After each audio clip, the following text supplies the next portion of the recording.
Hi everyone, welcome to the Ashley Barlow Company podcast. I'm Ashley Barlow, your host.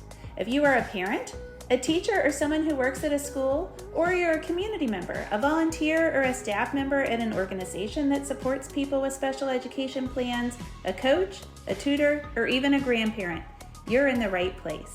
Sit back with an ice cold glass of lemonade, put on your walking shoes and grab some headphones, roll down the windows and cruise. Ready, set, go. Educate, advocate, collaborate. Welcome back to the Special Education and Advocacy Podcast with Ashley Barlow. I'm Ashley Barlow, and I'm so happy you are here. Friends, I don't know how many of you YouTube people actually watch on YouTube, but when you catch me in a super casual moment or in a funny location, like I have recorded podcast in my car before, I always tend to mention it because we like to be perfectly imperfect around here. And I like for you to know that it is okay to be imperfect, and it is okay to be casual, and it is okay to do business operations in workout clothes. During the pandemic, I used to tease my clients because it was literally a matter of necessity. If I was going to work, I had to show up, sometimes even in a bathing suit. And I would say I'm just as smart in Lululemon. And I will tell you that this get up here has no Lululemon, but I'm still even as smart in workout clothes that probably came from Amazon. So here we go.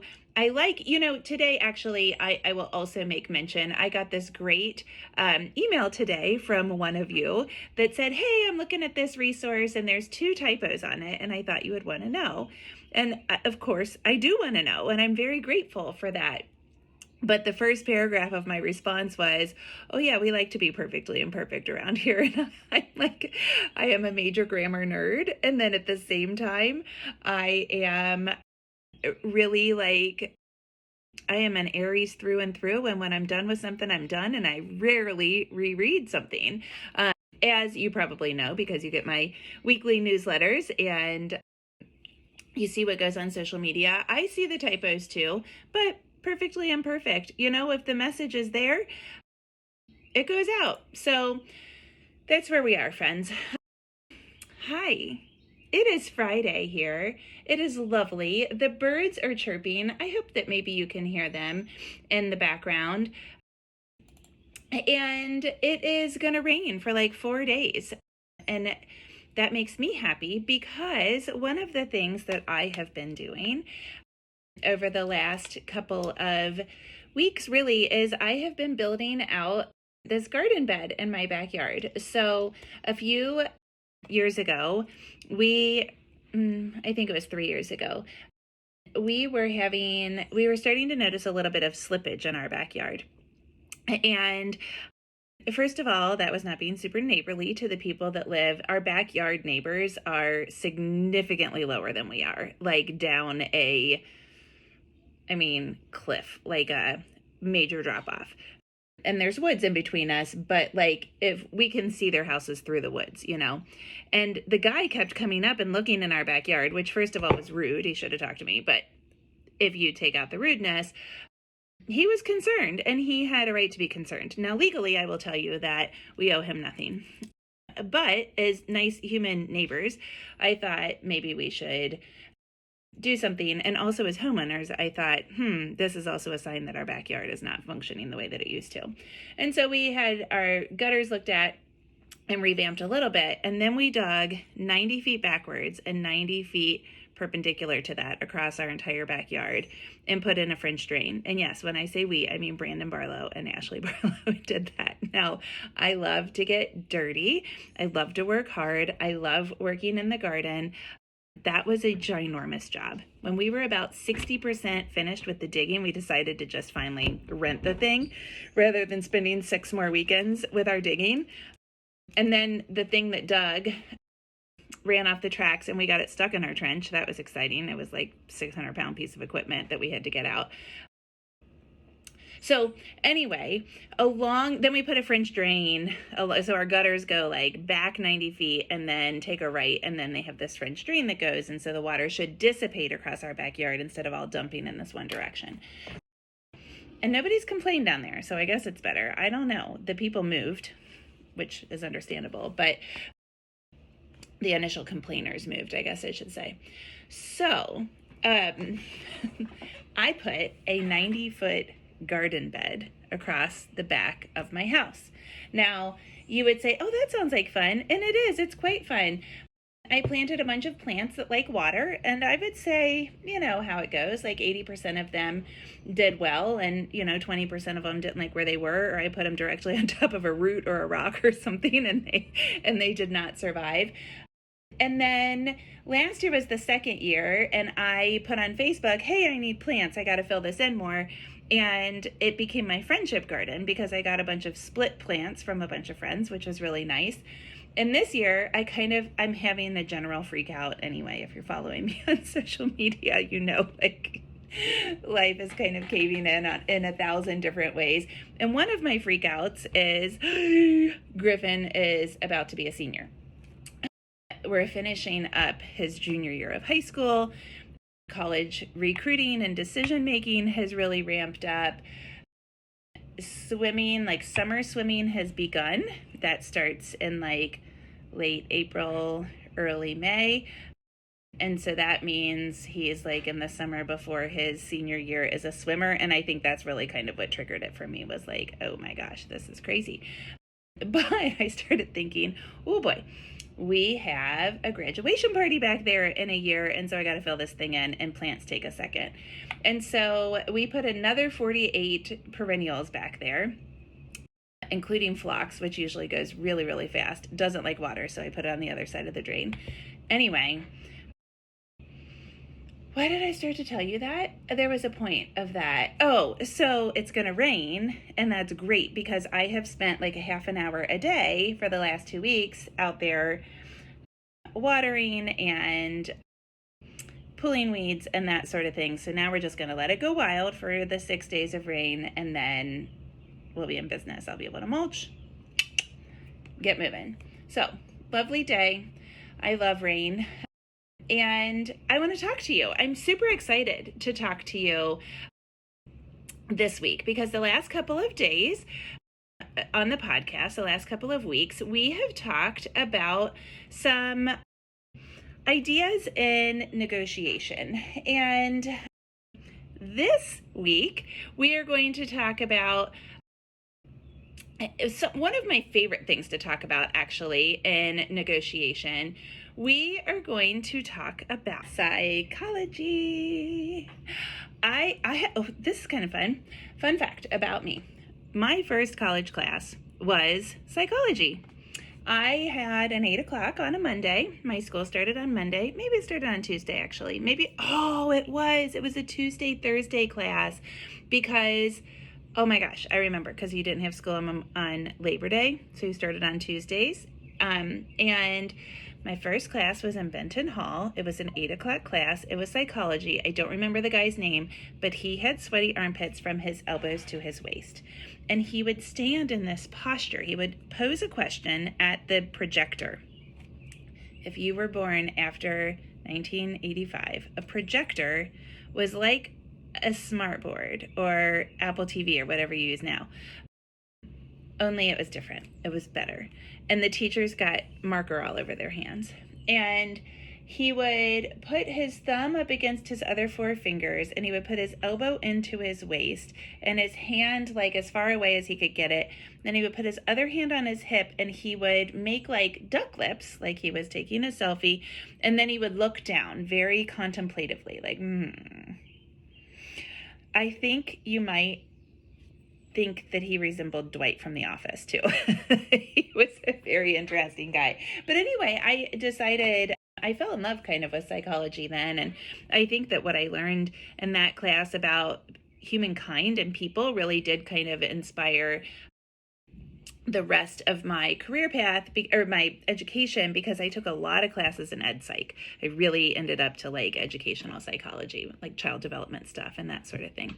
If only I had known then, I say this all the time, about school psychology and OT. I wouldn't be a lawyer, I would be a school psychologist or an OT. But I digress. So today we're going to talk about psychology vis-a-vis negotiation. And the reason I want to talk about it is because I think that understanding how to negotiate, as I have said 100 times, makes your advocacy better. You know, we say we need 3 skills in advocacy. We need to know special education law. We need to know special education practice, how it works, what it does, what the curricula are. And we need to know negotiation and advocacy strategies to get what we think a child is entitled to with our foundational knowledge of the law and the practice. And so something that I talk about a lot here is empathy, evoking, provoking, encouraging empathy amongst IEP teams. If we can get an IEP team to really care, to really kind of put themselves in the position of the child, or sometimes the parents as advocates, because parents have rights also, then we might have a better result. And so I like to, read about negotiation strategy for 1,000 reasons, but since I have focused mainly on special education for the last 10 plus years, I have found myself really kind of diving more and more into negotiation strategy, even more than I did when I was doing more family law work, and 90% of cases ended up in mediation or some kind of alternative dispute resolution process, and I was working as a mediator. The reason why is because special education,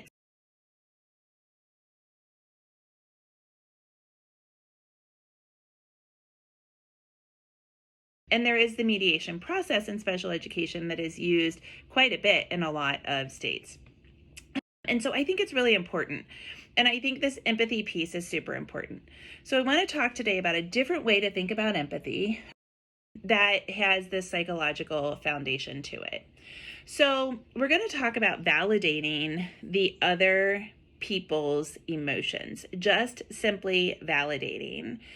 The goal when you are validating other people's emotions is really to kind of disarm them and make them feel comfortable.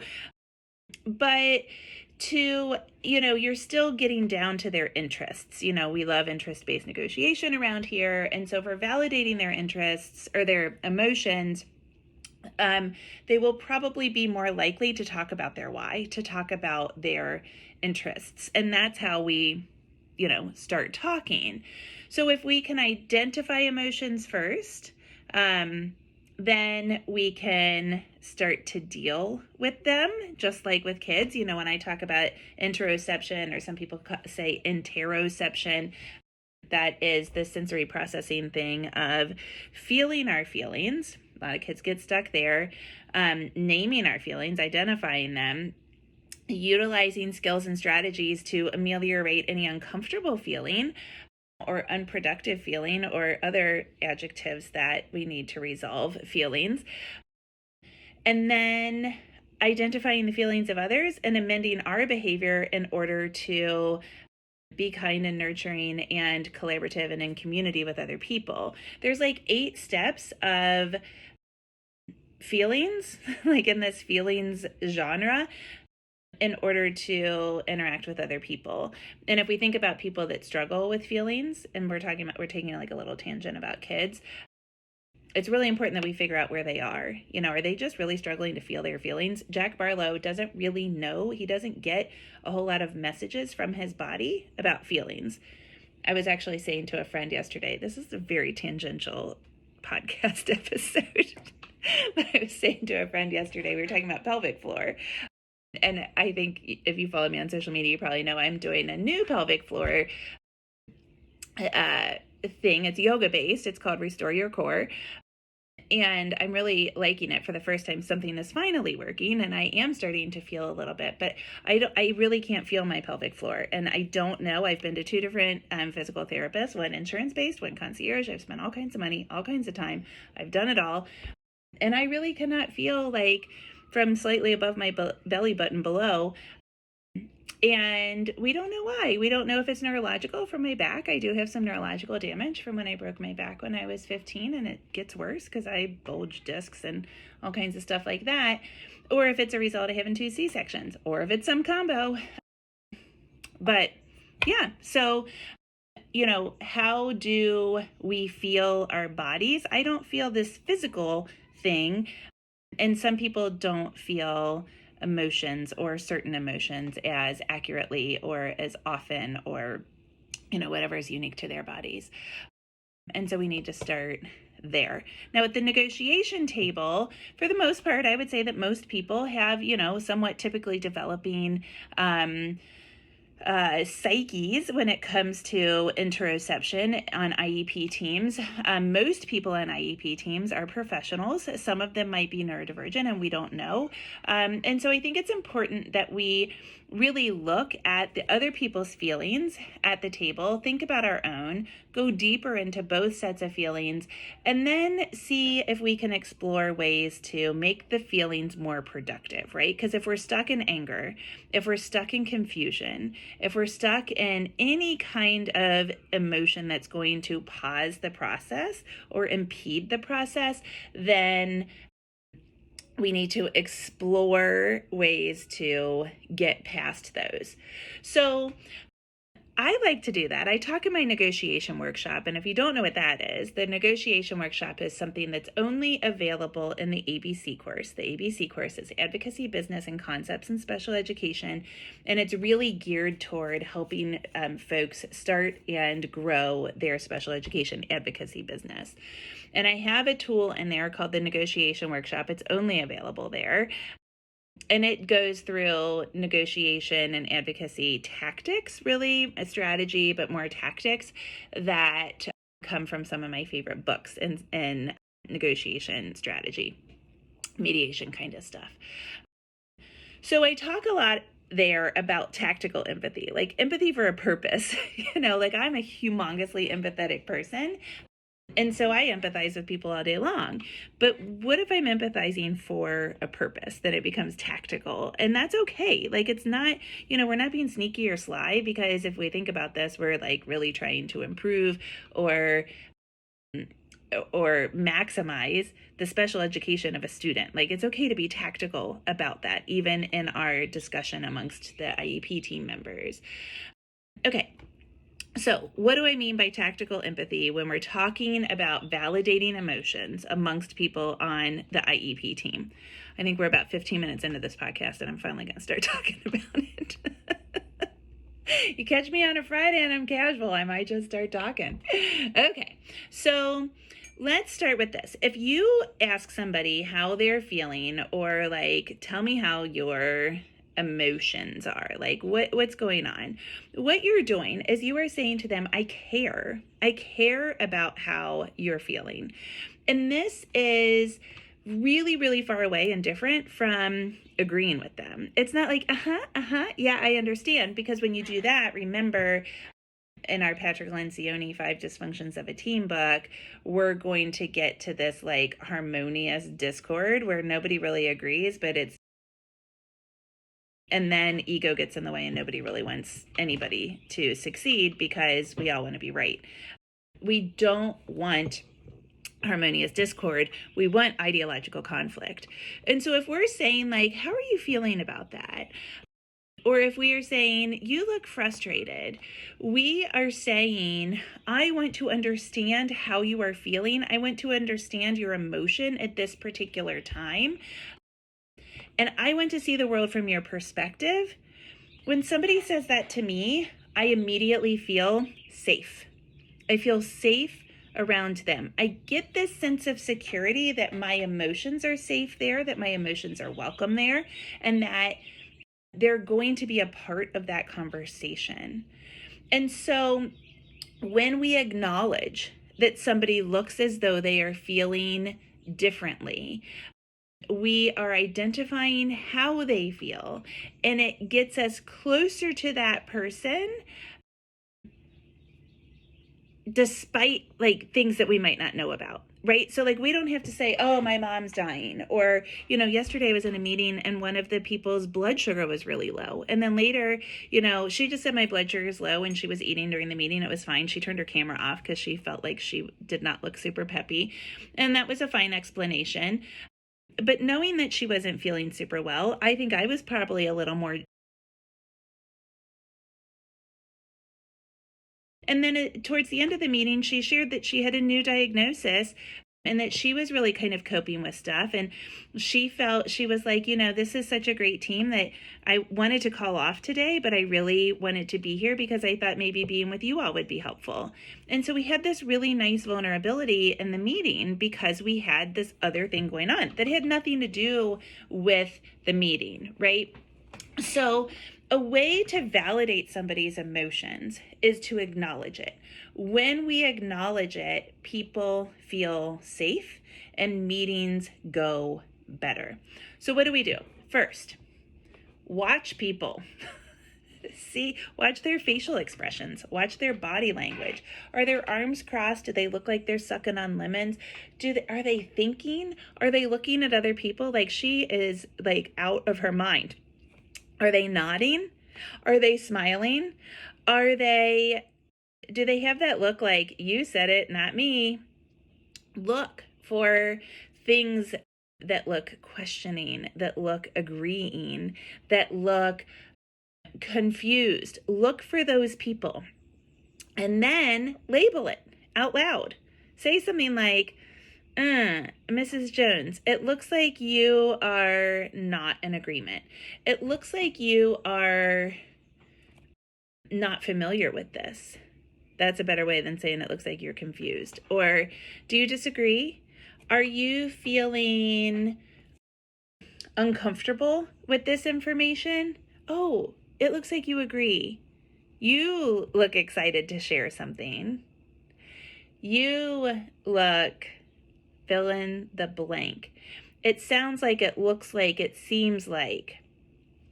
Now, you notice that I didn't say, I see you scowling, or I notice. We don't want the focus to be on us. We want the focus to be on the other person that's experiencing this emotion. So we avoid those I statements that psychologists talk about, and we talk about the other person. It looks like, it seems like, it sounds like, it smells like, I don't know. You look, okay? Then listen for the response and pause. You know how important silence is in negotiation and in discussion. Listen, it looks like you don't agree. And wait. You look uncomfortable. And wait. Wait. When you wait, they'll talk. And you'll get more about their information, about their feelings. Then see if you can replace those negative feelings with the positive, with the solution. I tell Jack all the time, Jack's in this phase where he likes to say it's your fault. Like, we're out of grapes. It's your fault. Okay, well, I mean, I guess technically it's my fault because I'm the grocery lady. But somebody else, like, if I don't know we're out of grapes, is it really my fault that I don't go buy the groceries, right? Like, nothing. Okay. Very few things are actually the fault of one singular person. And by the way, what does that matter? Like, isn't that kind of rhetorical whose fault it is? The situation is he's mad because he wants grapes. And so I've started to say, if there's a problem, we can work towards a solution. Right? Everybody wants to work towards a solution. Very few people like to be stuck in that consternation. And so if we can replace feelings that are more negative with solutions, then we're going to get someplace in the meeting. Now, this is another reason to do this in a less proactive, like zippy, excited, bells and whistles kind of way. Because if you get to this point and you're like, okay, I got it. And you start giving solutions right then, like right on the moment, right on the spot. What happens is people are like, dude, you always have an answer. You always have a solution. Stop talking. And it doesn't feel collaborative anymore. Attorneys are blamed for this a lot out in the world. Like when we're doing our jobs, people are like, oh yeah, she's really solutions oriented. And then we go out in the real world and all we do is try to solve problems. And people are like, chill out. Like, we're just talking. We don't need like a 7-step plan to decide where we're going to dinner. And so I know this from a lot of experience that we have to stop. We have to listen. We have to validate, and we have to problem solve together on the other person's time. Okay, so that's kind of the big key to doing this well. So, validating emotions is a super duper effective way to improve your negotiation strategy. I hope that helps you this IEP season. I will see you next week, same time, same place. Have a good week.